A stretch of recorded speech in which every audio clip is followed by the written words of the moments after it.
right now. You're listening to the Scary Vibes podcast. My name is Michael, aka Mr. Scary Vibes. My name is Abe, aka Big Paranormal. What's going on, everybody? Welcome back to all of our listeners. Today we're on episode 26, and a few weeks ago we did an episode called Bad Dads. And ever since that episode, I've been wanting to do this one, Bad Moms.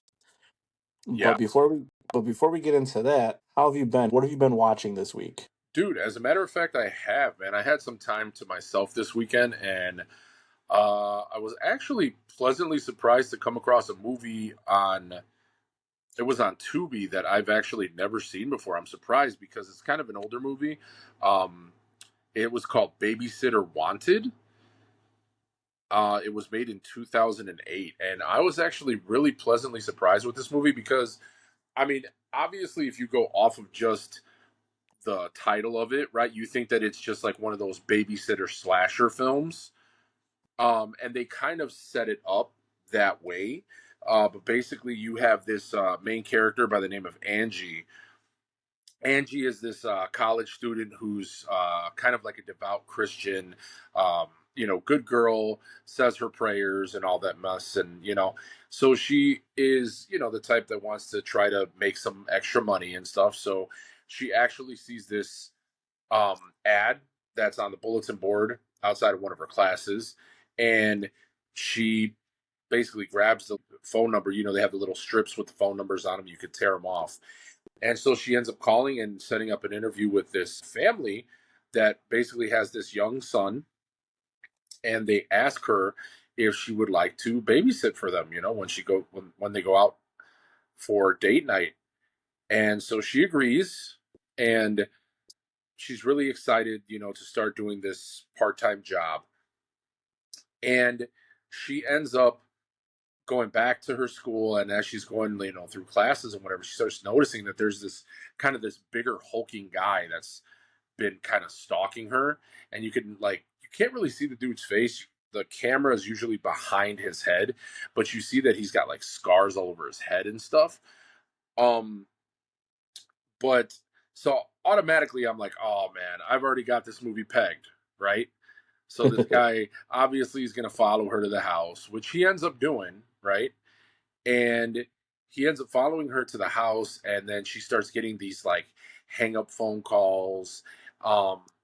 So like before the parents leave, they end up telling her, feel free to watch TV. The kid goes to bed at this specific time. They're giving her the basic rundown of the Yeah. rules, what's expected of her and whatever. So apparently the kid's got like a lot of allergies and whatnot. And so she takes her over to the refrigerator, and she's like, help yourself to anything in the fridge. She's like, but you see this like bottom shelf, it has Sam's name all over it. He's on a strict diet, and he can only eat what's in these containers. So if he asks to eat anything, give him food that's in these containers, because if he eats anything else, he's going to get really sick. You know. So she's like, okay, yeah. She agrees to that. Whatever. Says bye to the parents. They take off. Well, then the weird stuff starts happening. She starts getting like weird phone calls, hang up phone calls. She picks up, the person's breathing. She's freaking out. Calls the police, she's on the phone with the cops. And so it has kind of like when a stranger calls. Yes. Yeah. So it like sets up that whole same, thing where you're like, okay, it's that same vibe. Right. So I'm thinking, oh, okay, this is just going to be that same story. So yeah, I mean, the guy does end up, breaking into the house and whatever, and attacking her. And the weird thing is that this little kid, he everywhere he goes, he wears this like little cowboy costume. So he wears his like cowboy hat. And I remember when she first meets the little kid, she tells him, she's like, "Oh, that's such a great costume and whatever. I love the hat." And the mother tells her like, "Oh man, he wears it. He wears it everywhere. He wears it to bed. He never takes it off." You know. And so, like, cut to where this guy breaks into the house and he's chasing the babysitter, and the babysitter's yelling at the kid, telling him to get away. She's fighting with the guy. I mean, there's a few scenes where he like tosses her around and stuff, and um, he's about to kill her, and then something ends up happening where she's able to get away. Well, this big guy who's got like scars all over his face and stuff, he turns and he sees the little kid, and he like basically throws the girl.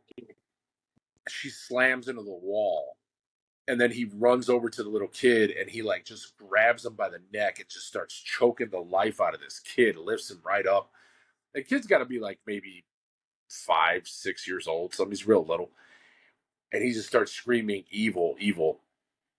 And so the babysitter runs up behind him. She ends up like stabbing him, and he ends up dropping the kid, right? And so he falls on the ground. He's unconscious. So babysitter's like, "Come on, let's go." So she goes and turns her attention to the kid. Bro, she notices that the cowboy hat falls off of this kid's head, and he has devil horns protruding from his skull. Bro. So now she's like, "Well, what the hell?" Like, she's freaking out. Well, the parents end up coming home, and they find this guy, this big guy who broke in the house on the floor, and they're like, "Hey, isn't that father? I believe his name escapes me at the moment, but basically, they're like, "Hey, isn't this that priest?" And the husband says, "Yeah, I thought we killed him back in Bucharest." And she's like, "Ah, well, you know those religious fanatics." So it turns out that this kid is like the Antichrist. He's like the devil in child form. And this guy who we thought was this slasher, this killer, was actually a priest sent to try to hunt down the kid to stop like hell on earth from coming. So the whole rest of the movie is this poor babysitter now trying to get away from this psycho family that is raising the devil pretty much. So it Bro. was just like, dude, this went in a completely different direction than what I thought it was going in, and it was actually a pleasant surprise for me. You You know, know, Tubi just be having those hidden bangers, sleepers. I haven't seen this movie. Right now I'm looking at the cover, uh huh, and the cover of it says babysitter wanted. There's a yeah, girl. She's like I'm like she almost looks like she's nude, and she's on a table and her feet are tied down, and yeah, it makes me feel like, yeah, like she's a babysitter. She gets abducted. She's going to be kept in a basement, tortured.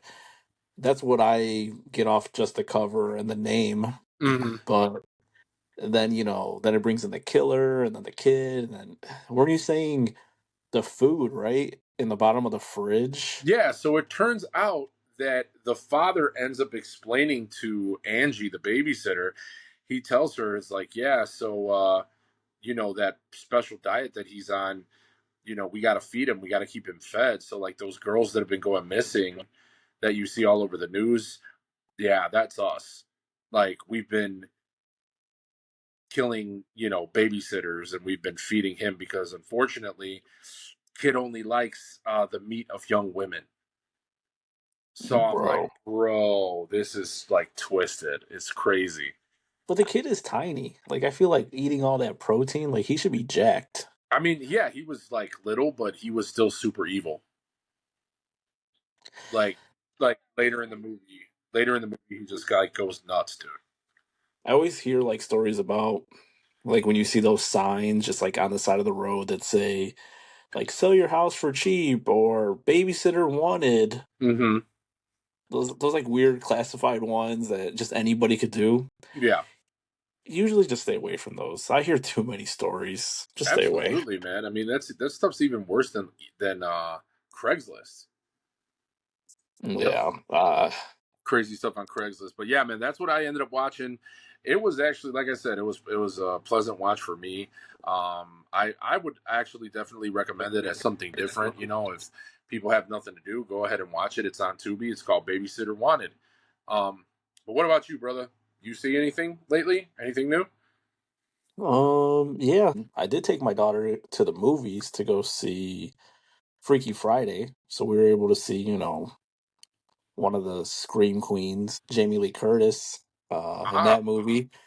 But on the horror side, I was able to get into Wednesday season 2. It's out, nice. and I am not disappointed. So I definitely recommend, all our listeners, if you love the Adams Family or Wednesday Adams, go watch that.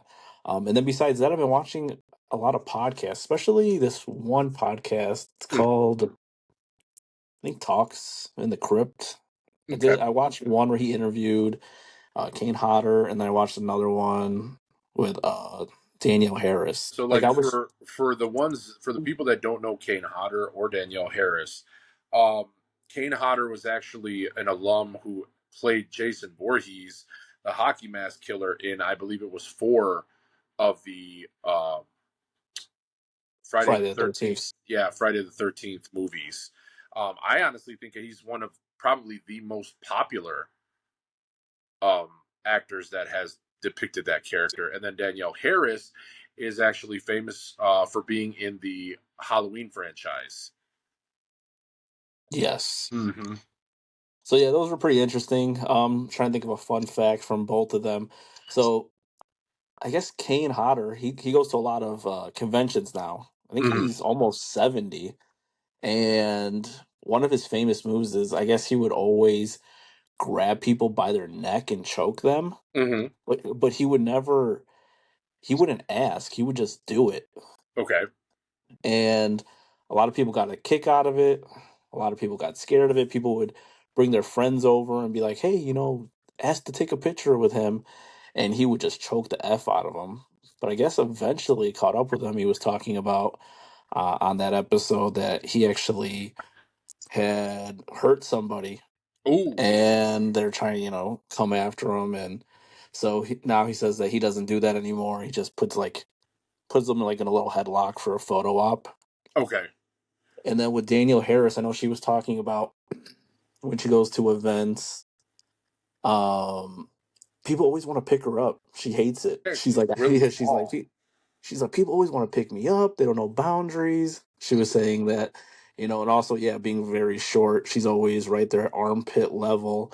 So she's always getting a whiff of sweaty armpits at these conventions. Dude, so obviously that means that if we go to a horror convention where they're both at and we have the opportunity to actually like get photos with these people, so we have to avoid Kane Hodder and making sure that he does not choke the Choke us life out. out of us.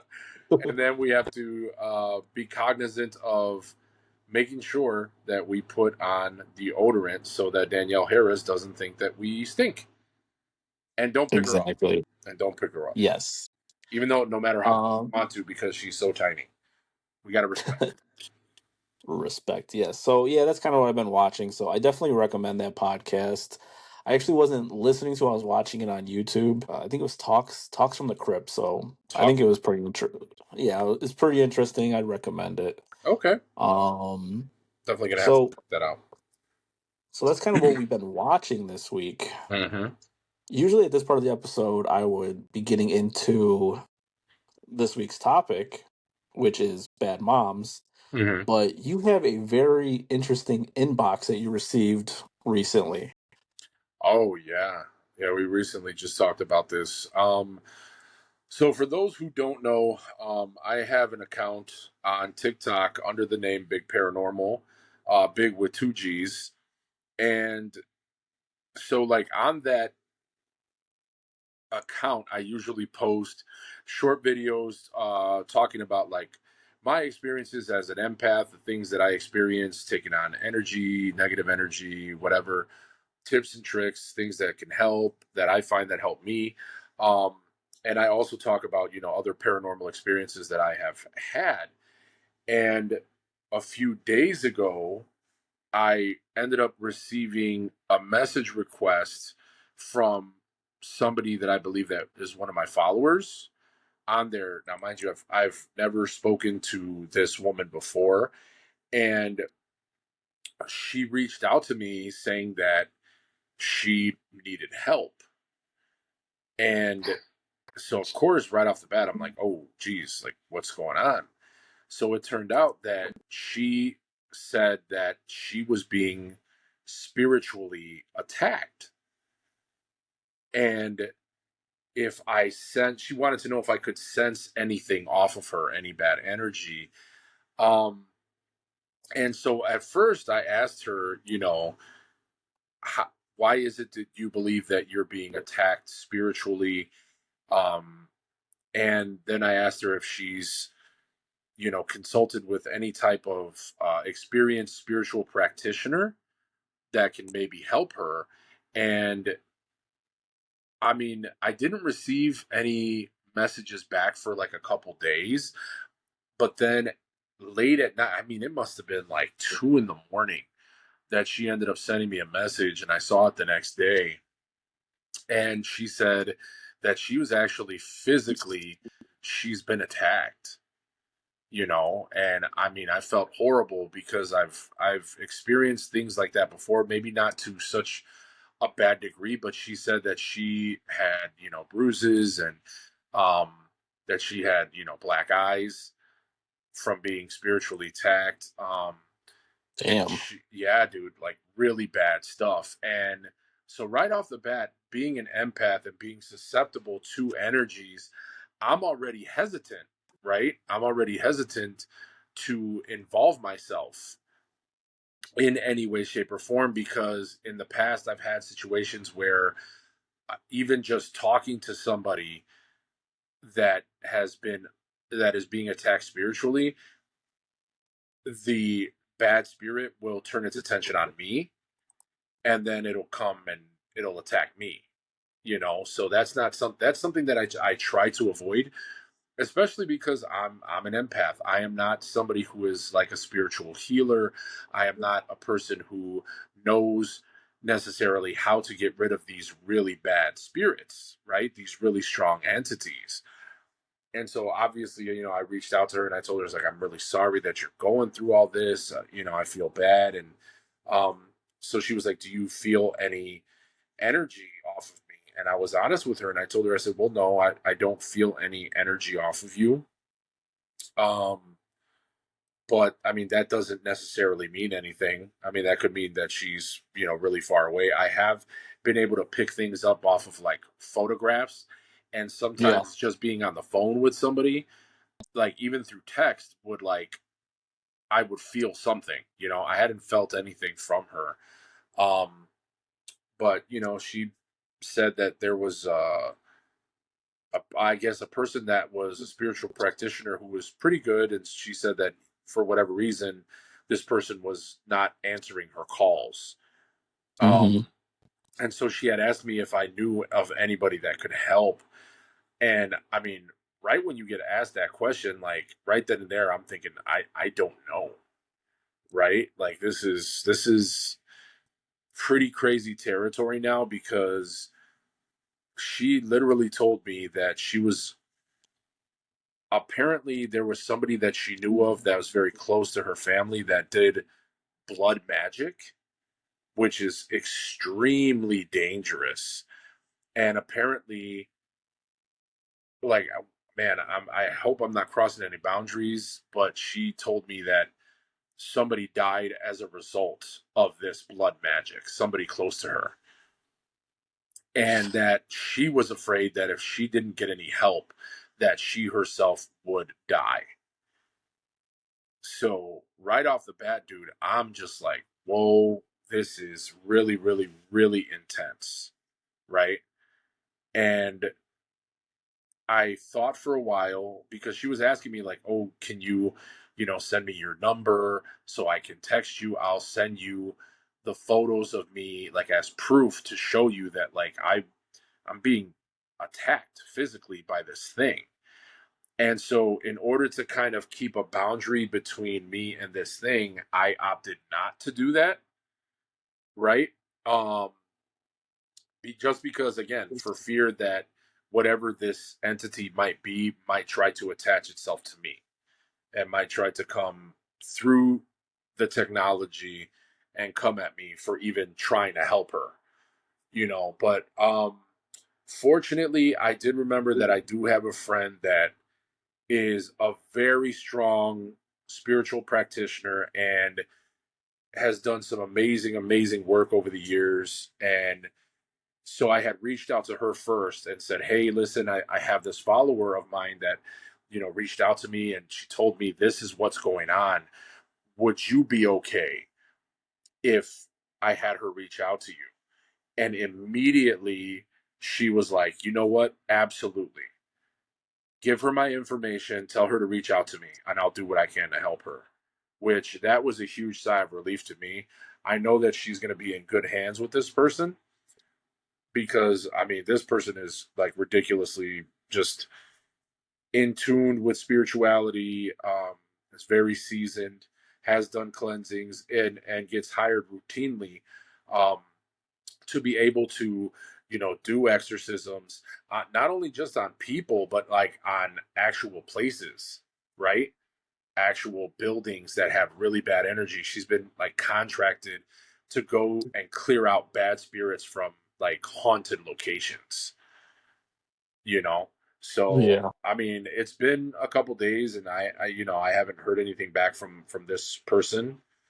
um, but obviously, if something comes up, I'll let you guys know, man. But that was pretty intense, and I feel really bad, and I just hope that my friend can help her in some way, shape, or form because I know exactly what that's like. I know what it's like to be attacked by bad spirits, and it's there's such a helpless feeling behind it, and it's really Yeah. scary. It's really, really scary. So fingers crossed, man. And I hope and I pray that that she'll be able to receive the help that she needs and that she can pull through. But what an insane experience. Yeah. Yeah. I remember I was going to go to the movies with my daughter to go see Freaky Friday when you first called me and you Mhm. were like, "Hey, I need to tell you about the situation." And at first we're like, like this is okay, like maybe you could help this person, and you know then I went to the movies, and I think maybe a day passed, and then we talked the other Mhm. night. You texted me like late. You're like, Uh, "Are you awake?" And I was like, "Yeah," because so you called me and you just like unloaded what this poor woman, the text that she sent you, she was basically pleading for her life. She felt like, Mhm. I don't have much longer. And I could hear the fear in your voice, yeah. while you're reading it, because I mean, you don't want to give anybody bad advice. Like, you know, we're both helpful people. Like anybody that could be going through a hard time, that's a part of the community. You Mhm. could always reach out to us. But Absolutely. this was like one of those things. This is real. Um, It's really serious. yeah, we don't want to give anybody bad advice, and Right. I think you did the right thing and just kind of steered her in the right direction, and Yeah. um, hopefully she gets that help. And yeah, Yeah. it's just scary. Hence, scary vibes. Yeah, man, I really do hope that she really does, she's able to get rid of this stuff and that she's able to go on and live a long and happy. Oh, I can't even speak, man, because I'm so emotional thinking about this. But like, I just hope that she has a long, happy, healthy life. Yes. You know. So to get back onto today's topic, bad moms. Hmm. Like I said, I came up with it. I want to compliment Bad Dads that we put out a couple weeks ago. I had so much fun with that episode. Hmm. The community loved it so much. Stephanie actually made a post um, in the Scary Vibes group, which could be found on Facebook groups. It's the Scary Vibes community. Hmm. She made a post, asking the community to name some movies dealing with bad moms. So I think it'd be kind of fun to rattle some of the ones off that people were talking about. Okay. We have the mom from Psycho. Mm. Okay. We have Friday the 13th. Yes, absolutely. Pamela Voorhees, man. Yeah, that was one of the ones that it crossed my mind of like, okay. Maniac. Wait, Maniac, is that the one Yep. from like early 2000s with Elijah Wood? Yeah, Okay. that's when Barbarian, Oh yeah, dude. long, That's a great honorable mention because that the creature that was in there technically was a mom. And yeah, yeah, was absolutely crazy. Okay. yeah. There's a bunch of them. Long Legs is on there. Hmm. Um, Anna Soto, our newest moderator, she actually wrote uh, "Mommy Dearest." It's not a horror movie, but she's an awful mom. Oh, dude, but Mommy Dearest, yeah, I agree with that. Even though it was not necessarily a horror movie, the horrors that she inflicted upon that poor little girl, her daughter, dude, that was brutal. It may not have been a horror movie, but definitely could be character like categorized as a psychological thriller. The things that she did to that little girl, man, oh, it was absolutely horrible. So I do definitely agree to that.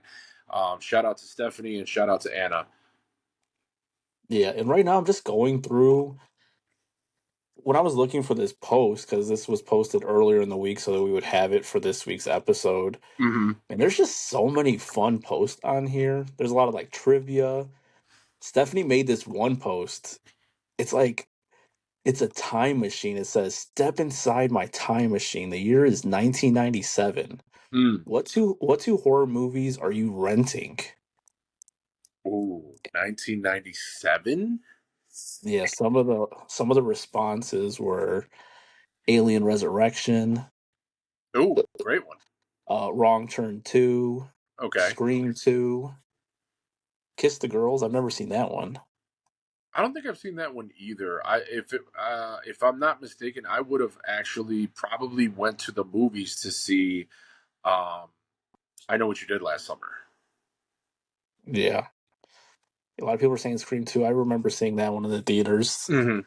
I always thought it was fun how they had like the stab. Like they would always show like they would like kind of mimic themselves with the stab movies in the beginning of that movie. Yeah, that was pretty cool. I actually enjoyed that a lot.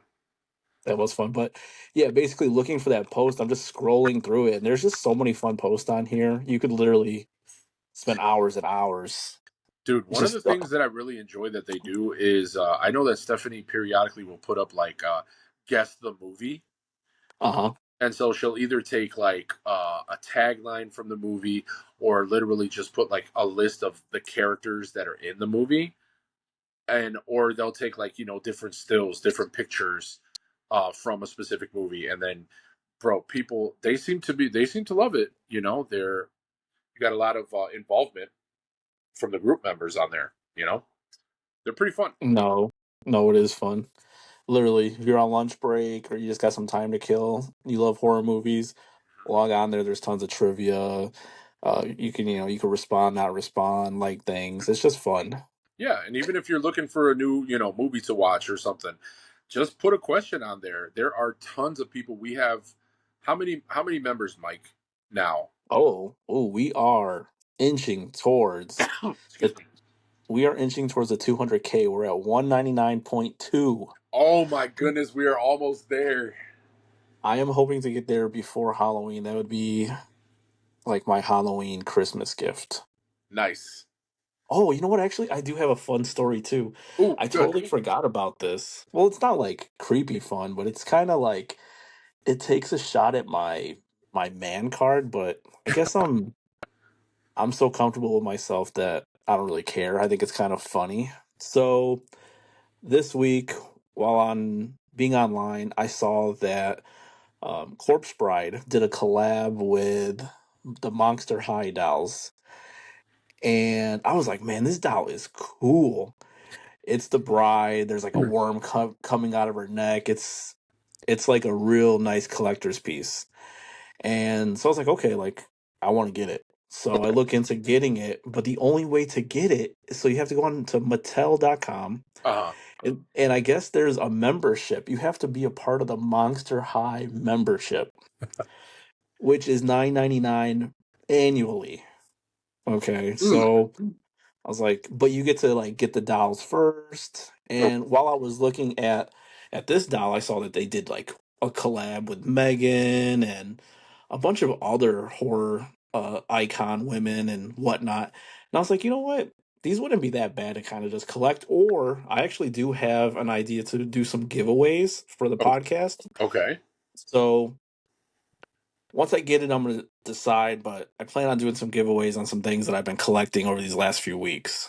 So I ended up staying up to 2 o'clock in the morning and I waited for the countdown and I Hmm. got the doll and it's on its way. It should be at my job tomorrow.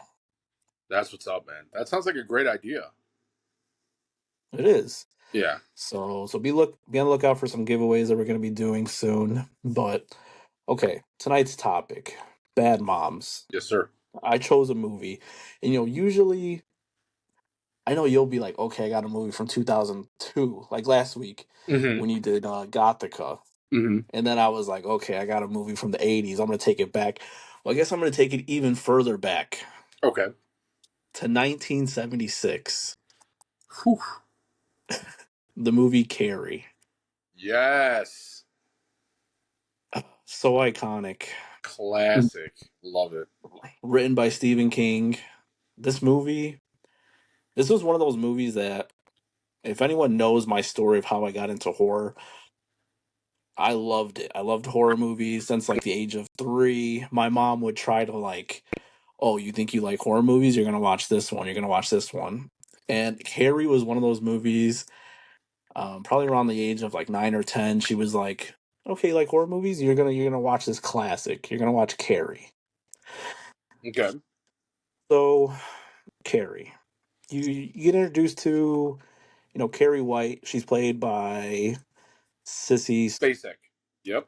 Spacek. Yeah. So, in the beginning of the movie, you get introduced to her. It starts off in a shower scene in high school, and she actually gets her period for the first time. No. And she actually didn't know anything about it. She thought she was dying. She starts freaking out in the shower, and she's not a popular girl at the school. She's actually just picked on by everybody. All the girls they start throwing tampons at her and they start laughing at her, and it's so traumatizing. Hmm. So you realize right off the bat that Carrie White she has a bad experience at school. So she goes home and it's not much better. And this has to be the first introduction to me realizing that there was bad parents out there. So you gotta think, I'm like 10 years old. And all I know is my mom and my family, Carrie White's mom. As soon as she gets home, Carrie goes upstairs. She had a terrible day. The school calls and they tell the mom what happened. Hmm. The mom is a Jehovah Witness, but like to the extreme, to like the 10th power. Okay. So when she finds out that Carrie got her period, she calls her downstairs. She's mad. She calls Carrie downstairs. Hmm. She tells Carrie to get down on your knees. You're gonna pray. And she starts, telling her how she's a sinner and how she brought this on herself and that she's disgusting. She pulls out the Bible. She smacks her with it. Oh. She starts smacking Carrie with the Bible, telling her to recite it. And it's really hard to watch, especially being at that age. I remember just being like, "Wait, there are parents like this. This is hard to watch." So after that scene happens, there's a closet that's like in the kitchen. She literally opens up this closet door, shoves her in there, and locks it. And she's forced to just be in there for hours and hours, just praying and praying. Hmm. So later, Carrie's let out. She goes upstairs and she's just filled with like so much rage. Like at school, she's picked on. Her mom is pushing her. But she realizes this when she's mad, the mirror starts to shake and the mirror breaks. The mirror breaks. The mom is like, "What the was that?" The mom goes upstairs. Carrie locks the door with her mind. I'm gonna let it out of the bag. Carrie has telekinesis. Right. She locks the door. The mom can't get in. She's like, Carrie, open this door. Carrie's like, the door is open. The door automatically opens. The mom comes in her room. She's praying next to her bed, like, I don't know what you're talking about. Right. So the mom's like, go to bed. But, the next day she goes back to school. She's still being bullied. She's a smart girl. She ends up going to like the library and she starts reading up on telekinesis and how to like control it. And I don't want to give too much away on the movie, but the last 25 minutes of this movie is crazy. Oh, it's It's tough. just Yeah. the prom night and then when she goes home to her mom. And it's one of those things like you feel bad for this girl the entire movie Hmm. when she finally gets to like get her revenge, and she gets her revenge in this movie. You don't really feel bad. I only felt bad for one person, the one teacher that liked her. She was a casualty. Hmm. But besides that, I mean, you almost, it was hard to watch because it was so gruesome, but it was also like they were bullies, and Right. I don't fuck with bullies. I hate bullies, dude. And I'm the type of person when I watch horror movies, like there's been times I rooted for Michael Myers. There's been times I rooted for Ghostface. This time, yeah, Carrie, I'm like, light them up. So have you ever seen this movie before? Absolutely, man. I mean, this is a horror classic. I mean, can you even call yourself a horror fan if you haven't seen this movie? Um, there's so many aspects about this movie that I'm sure that there's a lot of people who, went to high school and suffered through the whole bullying thing. They can kind of identify with because she was absolutely tormented, right? There was like this popular girl that basically would just make her a target every single day, her and her group of friends, and um, just to see that the abuse that she, would take on daily at school would sometimes be amplified at home. You think that, when you go home, home is supposed to be where you feel safe. But that wasn't even the case for this poor girl, No. because her mother was an absolute like religious fanatic. She was just absolutely crazy. I mean, she would bathe her with scalding hot water. Like she would beat her. Oh my goodness! Like the things, the treatment that she had to go through at home, and then to go to school, and then just be bullied relentlessly by all of these just horrible, horrible kids. One of which was John Travolta. Yeah, it was. We see you, John Travolta. You don't get a pass on this, bro. It was crazy. I went, I rewatched, and I totally forgot. Hmm. But one of the mean girls that was putting Billy, which was played by John Travolta, Uh, she's like, she basically starts, going down on him, and she's like convincing him to like, we're gonna pick on Carrie White, and he's like, mhm. who is that? But the fact that the main bad girl in the movie, the main bully, she was just a manipulator, and she even Yeah. used like fucking her body to manipulate another young guy to just pick on this poor girl. Hmm. But it's definitely one of those things where it's like you're happy that telekinesis is not a common thing in this day and age because I'm sure with all the frustrating, things that go on day in and day out, all it takes is one bad day, man. Literally, all it takes is one bad day to set somebody off. Um, and for Carrie, that's what ended up happening, man. And it also has an iconic end scene that you like just don't see coming, and it's like a jump scare moment that happens Yeah, at the very end of the movie. my mom was like, she's like, you got to stay to the end because like at a certain point you're like, okay, the movie's done. She's like, no, no, you got to watch it Yeah. to the end. The So it funny definitely has that. the funny thing is that it's like your mom is like, oh, you think that you're a horror fan? Like, let me tell you about horror. Let me show you some of the scariest. It's almost like she ushered you Dude, into this fandom, dude. it was crazy. I mean, this movie, Henry, The Exorcist. The Exorcist, I mean, I was thinking about it to myself. I don't think Huh. I ever want to let my daughter watch The Exorcist. That movie is just so bad. Like, who? I mean, but I mean, it was different times back then, and I was a little shit, and I was probably just like, yeah, I love horror movies. Like, Uh-huh. you think you could scare me? Like, bring it on, you know? Uh-huh. Another thing about this movie is, like I said in the very beginning, it's from 1976. Hmm. But a lot of movies, if you go back and watch an 80s movie, 70s movie, sometimes they're hard to watch, just because, we're just so used to like fast paced things nowadays with TikTok and YouTube shorts and all these other things. Uh-huh. But this movie, the tempo, it keeps you engaged. I rewatched it Hmm. for the pod, and it's one of those things. And actually, there is a remake that they put out a couple years ago, Hmm. and I was not a fan of it. Mm. How did you feel about that remake?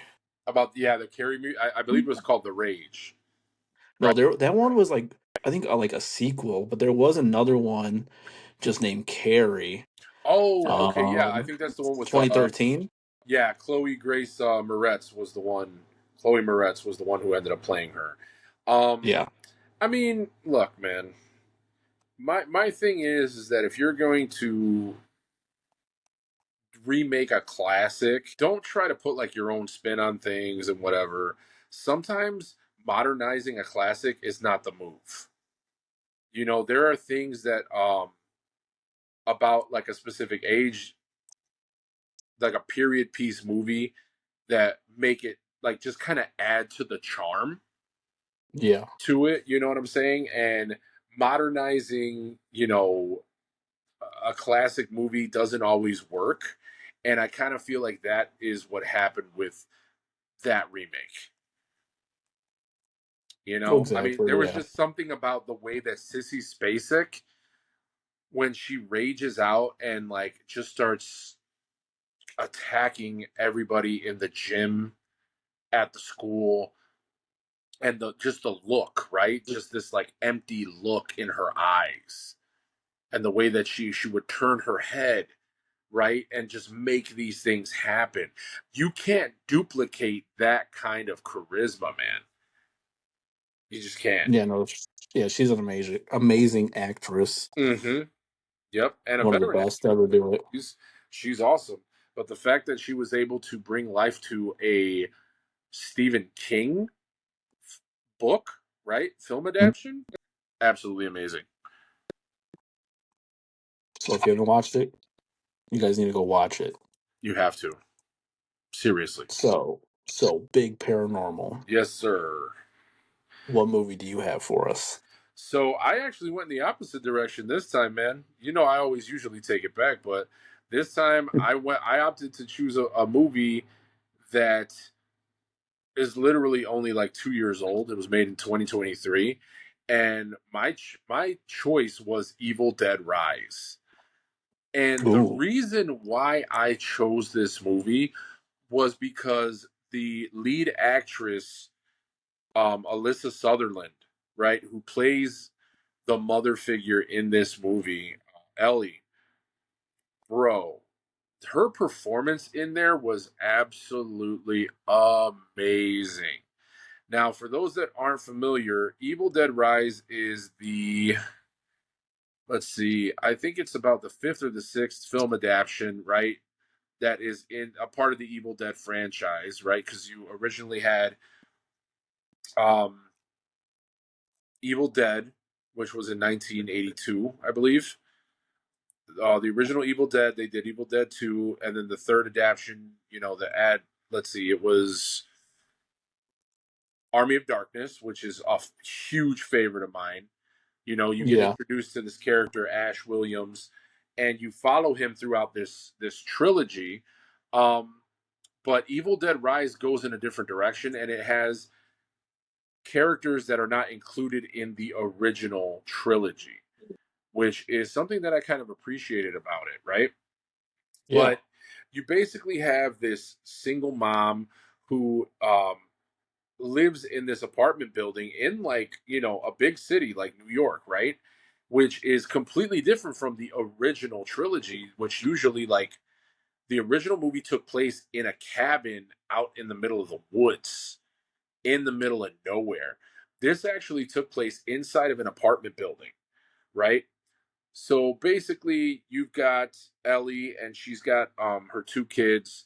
I'm sorry, her three kids. Three. So she has a teenage daughter and teenage son, Danny and Bridget, and then she has Cassie, which is her youngest daughter, right? And you could tell that they're a little bit on like the poor side, but they seem pretty happy. They've got a pretty good relationship with each other. And then you have Beth, which is Ellie's sister, that is kind of estranged, right? She marches to the beat of her own drum. She's got No her own, kids. yeah, no kids. She's very much like kind of like a roadie, right? Um, so she travels a lot, and she doesn't really see her sister that much. So she ends up popping in to visit, but it's literally because she has a problem that she wants her sister's advice on. And so she ends up sending her kids. She's like, you know what, kids, here's some money. Go pick up, these pizzas that we ordered. Give me and your Aunt Beth some time to talk, right? Hmm. So the kids go to pick up this pizza, and on the way back, they're in the parking garage, which is like underneath the building that they live in. And all of a sudden, an earthquake hits. Really scary earthquake. The kids kind of run for cover to get to safety. And after the earthquake is done, they notice that there is a huge crack in the ground, right? So, for whatever reason, Danny, the brother, teenage boy, decides, oh man, let's go. I want to explore this, right? And so, because that's always a great idea, like to climb in between, unstable tectonic plates that literally just shifted. But, he goes and he takes his phone, his flashlight on his phone, he climbs through this huge crack, and he finds that there's like a vault that's underneath the building. So he goes down there and starts exploring, and he finds that inside the vault that is now cracked open, he finds there's something there, like a package, right, that's wrapped up, and he grabs it against the advice of his sister Bridget, who tells him, like, I don't think you should be grabbing that. Of course, he's not listening, right? He does what every teenage boy in these movies does. He does the stupidest thing ever, and he takes it with him, regardless of the fact that he opens up like this bag that covers this package and sees it is a book, and it is none other than the Necronomicon, right? Which is the book that originated. You see it in the original Evil Dead film, right? And everybody Yes. knows that this is the Book of the Dead right here. It's bound in human skin and written in human blood. And inside of it is just like a bunch of incantations that can literally bring about hell on earth and awaken the evil, right? This eternal evil that ends up possessing people and creates what are known as deadites, which are people that are just possessed. And once they're possessed, man, they they're damn near unkillable. I think the best way that you can kill them is you have to dismember them, right? So this kid brings this book upstairs. Now, mind you, the book is completely covered in barbed wire. It's wrapped in barbed wire. So that alone should be like, yo, maybe I shouldn't open this. But you think that this kid actually takes, like, he has no conscience. And I At, mean, the sisters, though, I mean, the older sister should have been like, yo, I'm telling mom. right. Because, bro, wrapped, yeah, the fact that it's wrapped in barbed wire is just like, bro. And Hmm. I'm sure if the skin, it's made with human skin, it's like, probably smells like shit. Absolutely. Right? I mean, Stay unless it was away. like, I don't know, maybe they use formaldehyde or whatever, the people, who embalm bodies and stuff. I don't know. But, anyways, so yeah, he brings this book upstairs, he sneaks it into his room, and then he takes like bolt cutters and starts to cut the barbed wire off of this book. And then he starts reading from it, right? He's researching and he's listening to some audio. And the audio recites the incantation that awakens the evil inside the book. And it calls the evil. And the thing that I love about these films is they have such a unique way of representing the evil, right? And it's basically you're seeing from the evil's point of view. And this is not something that has a body, right? And it's literally just flying and traveling at like this super speed to get to the people that awakened it to possess them. And I always thought it was so cool the way that they like maneuvered the camera around to make you think, okay, this evil is predatory, and now it is like trying to find its next victim. Unfortunately, this thing did not find Danny, it found Ellie. Ellie was in the elevator, and she was the one who ends up getting hit with this evil, and she's the one that ends up becoming the first person to be possessed. This movie, I'm not going to say too much more about it because I really feel like people need to watch this movie. Give it the respect that it deserves, man, because a lot of people didn't like this movie. I don't know why. I feel like it contained everything that a movie needs in order to be considered a successful horror movie. It had the shock value. It had great special effects. It had an amazing cast in here, that just really, really made you believe in everything that was going on, right? The fear, the screams, everything. It just like makes your hair stand up. The some of the sequences that involve tons and tons of blood, right? It had so much blood throughout this entire movie, man. But literally the performance that Elisa Sutherland does as Ellie when she is possessed, bro, it literally sends chills up my spine. There is this scene in the movie where Ellie is outside of the apartment. They were able to Mm. like shut the door, lock it, and they're kind of watching through the peephole. And there's like these neighbor brothers, like this kind of 20 something kid, and then his teenage brother. And she makes short work of them really quick, and they're actually watching as their mother slaughters this young man and his brother who was probably 13. Which that's what I thought was pretty nuts about this movie too, was the fact that like normally these movies are like, yo, kids are off limits, right? Yeah, you can like beat them up a little bit in the movies here and there, they get hurt or injured or whatever. No, bro, they went full in. They were like, we don't care that you're a teenager. Why? Because the evil itself does not discriminate. No. It's gonna go after anybody. It's the equalizer, right?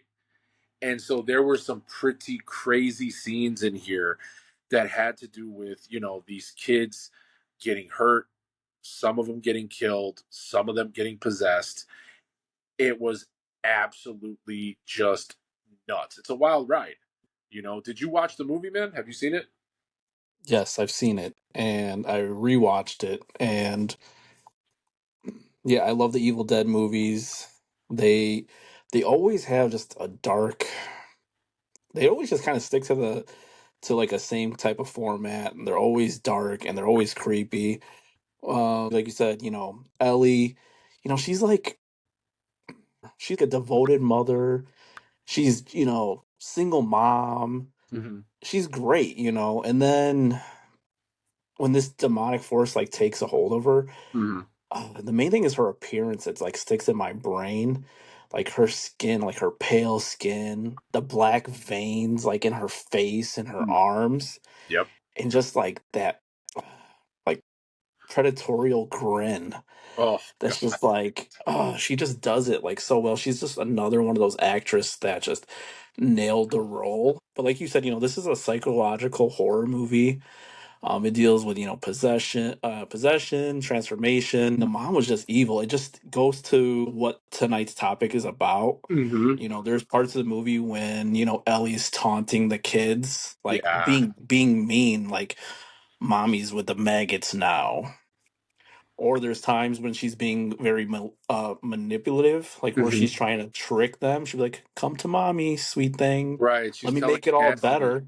There's that scene, dude, where again she's on the opposite side of the door, and Cassie is seeing her, the youngest daughter, is talking to her mother, and she sees her through the peephole of this door. And that's what makes it so scary is the fact that you have a couple inches of like wood between you and this demonic force that's trying to break its way in to kill you. It's so scary, dude. It's so scary to think like putting yourself on that side of the door, being the one looking through the peephole and knowing that there's literally only a couple inches between you and that. That is, oh God, it's so scary, bro. Yeah, this is one of those movies. It's very dark. Mm-hmm. You want to watch it at night. You want to like make sure all the lights are off.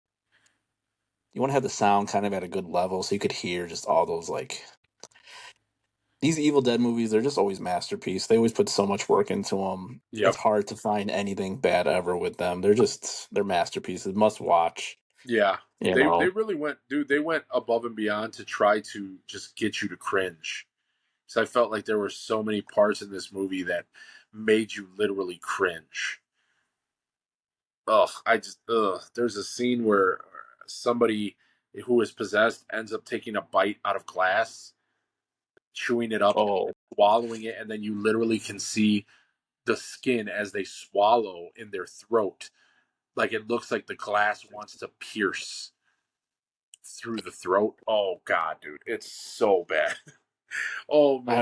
I remember the one part where like Ellie's like crawling on the floor and you just see like her spine just like cracking and Oh, bending and ugh. dude, what is it about like those possession movies where the bodies contort and then it feels so uncomfortable when you see their bodies start to crack and move in a way that the bones are not supposed to move, and it just I can't even describe the feeling that I get when I see and hear the bones cracking and breaking and everything, and then you're thinking to yourself, how are these people still moving? Oh, it's so brutal.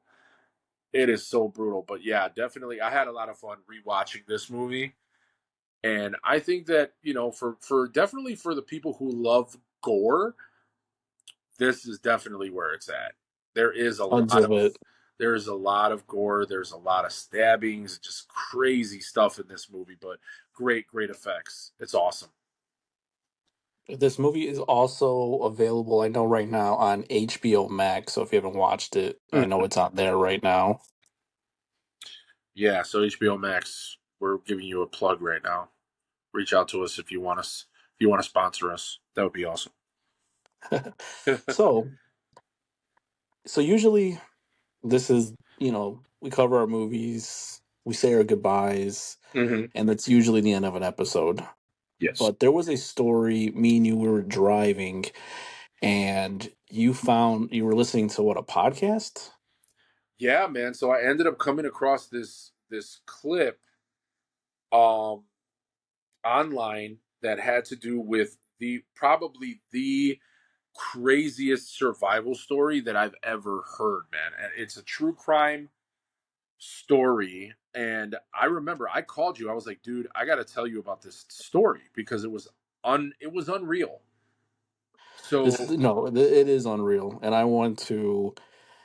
This is going to be crazier than anything we've ever talked about ever in the history of the Scary Vibes podcast. mhm, absolutely true. This is, and it's true, so it makes it even crazier. Yep.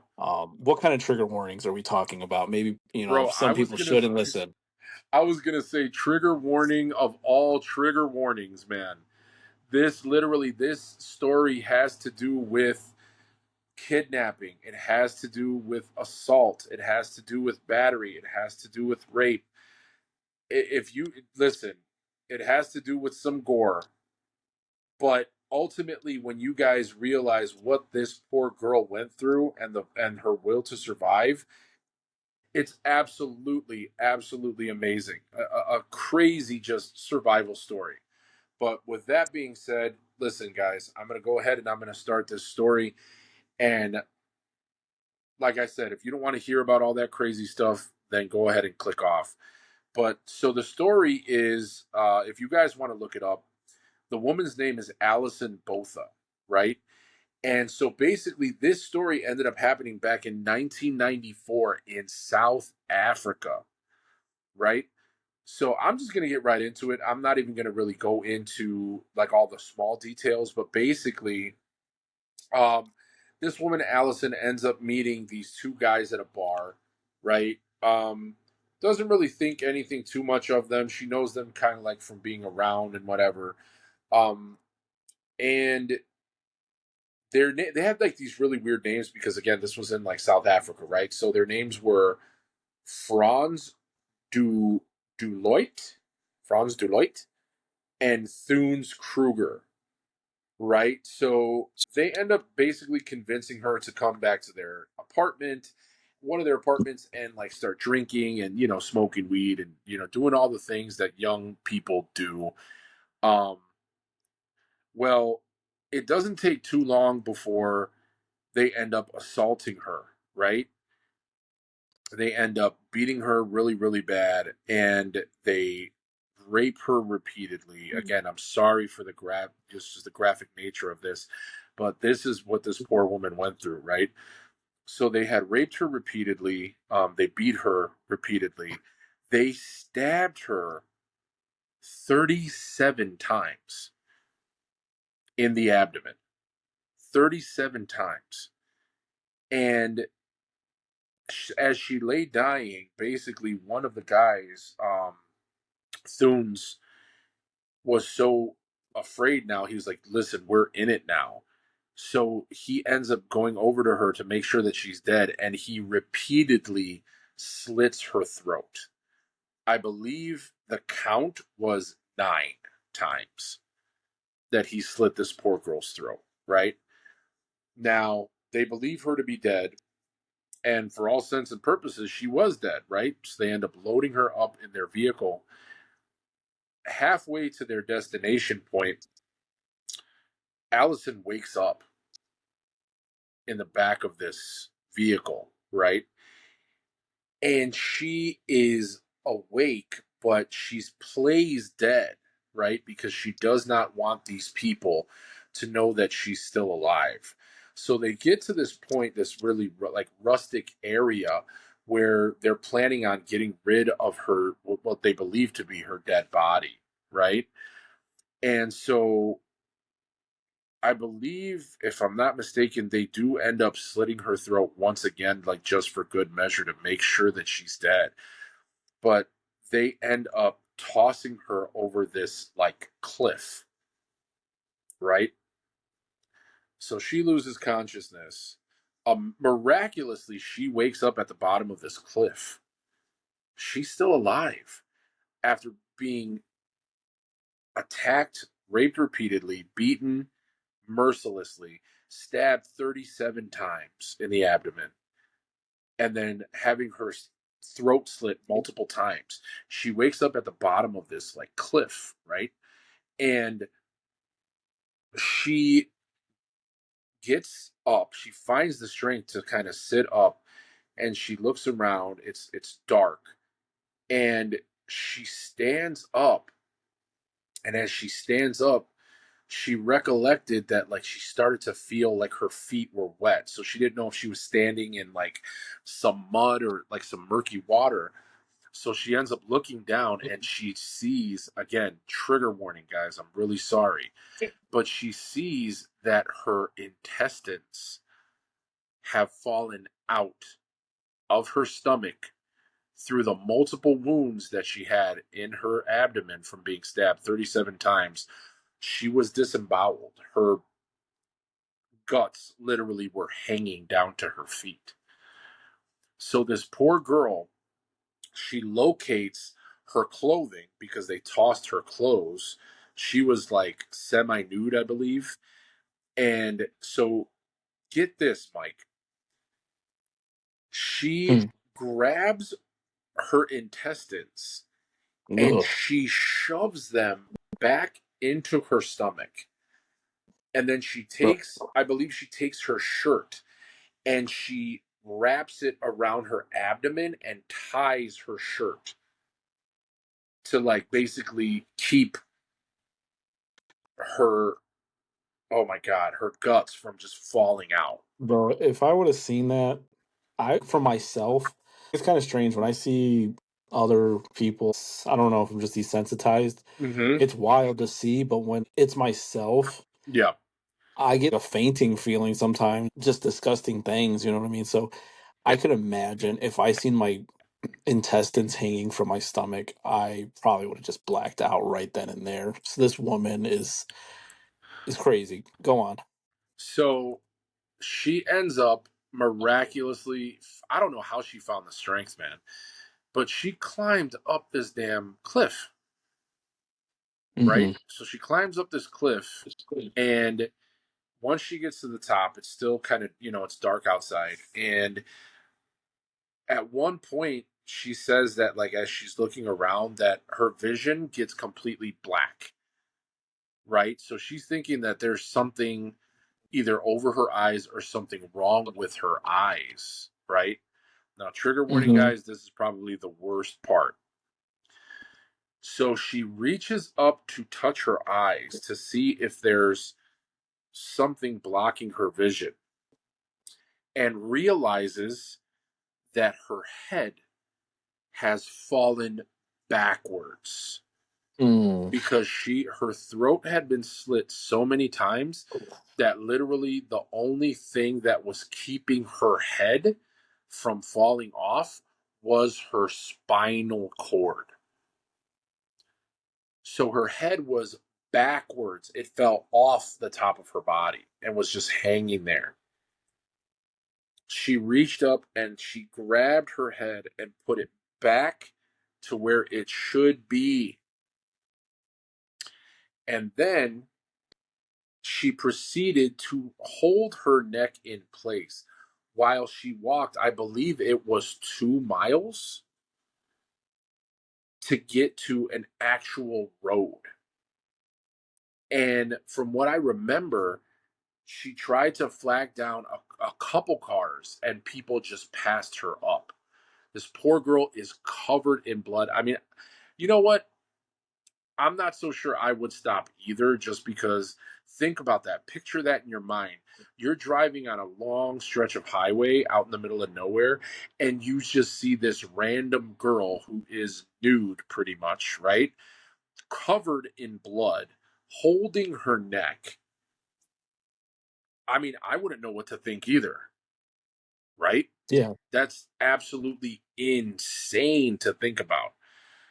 Well, she ends up collapsing, right? Because now, after mustering up all of the strength to be able to, one, survive, two, make her way up this cliff, and then once she's up at the top of this cliff, she walks another 2 miles to get to the road. Now dude, that's it. Her body has just given up, right? She collapses on the floor. So I wouldn't even think to do this, but she takes her finger and she writes in like the dirt the names of the guys that did this to her. Which I think, I mean, in the midst of all that, the fact that she even had the thought to be able to do that is absolutely amazing. Then she wrote, among writing their name, she wrote, "I love mom" as a final Yes. message. Yup. I love mom because she felt like she was dying. And let's be honest, she was laying there dying. Now, the crazy thing is that another car pulled up, and this time they stopped.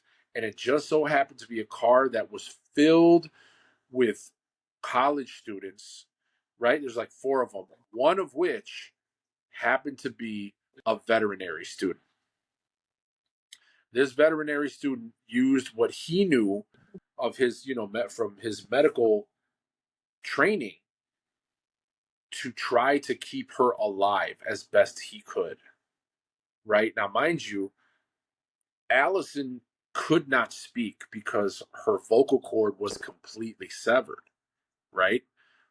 So he was able to communicate with her by telling her, like, blink once for yes, twice for no. Right. Well, I'm reading. He communicated through hand squeezes Okay. with by asking yes or no questions. So he Yes, must sir. have been Okay. like, I'm sorry. so I yeah, got that wrong. Yeah.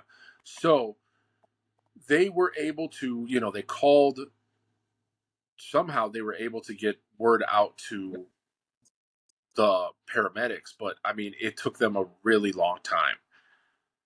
I think they said it was around like 2 hours to get to where they were, right? yeah, they were out in the middle of nowhere. Literally out in the middle of nowhere. But this guy, man, was able to keep her awake and keep her alive to the point to where they were able to, the ambulance was able to get there, man. They were able to save her life. They were able to say, it's unbelievable to think about the nightmare that this poor woman endured. It's nuts, man. It's It absolutely is, crazy. Yeah. But I mean, they were able to, locate the two guys that did it to her. They What's nuts is that they didn't receive the death penalty, right? which is crazy. Yeah. Which is absolutely insane. But guys, this story, I mean, it tugged on my heartstrings. I could not believe it. I believe that she's still alive and well today. Her name is Allison Botha. I know that they did make a documentary about her amazing, tale of survival back in 2016, I believe. And if I'm not mistaken, it is available to stream on, I believe, Tubi.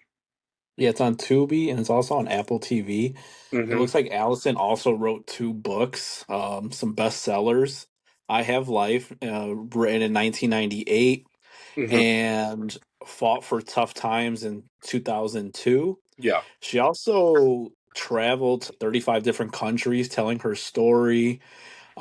She won Citizen of the Year. Mm-hmm. She's an amazing person, an amazing woman. It kind of just like shows you the courage of like what you could really be pushed to survive through. Especially it seems she had a will to live. Like she never stopped. It'd be amazing to meet this woman and shake her hand. She's just remarkable. Remarkable, dude. It's just insane that, I mean, guys, go ahead and watch, give it a watch. The name of the documentary is Allison. It's an hour and 20 minutes long. Go ahead and watch it. It's on Tubi right now.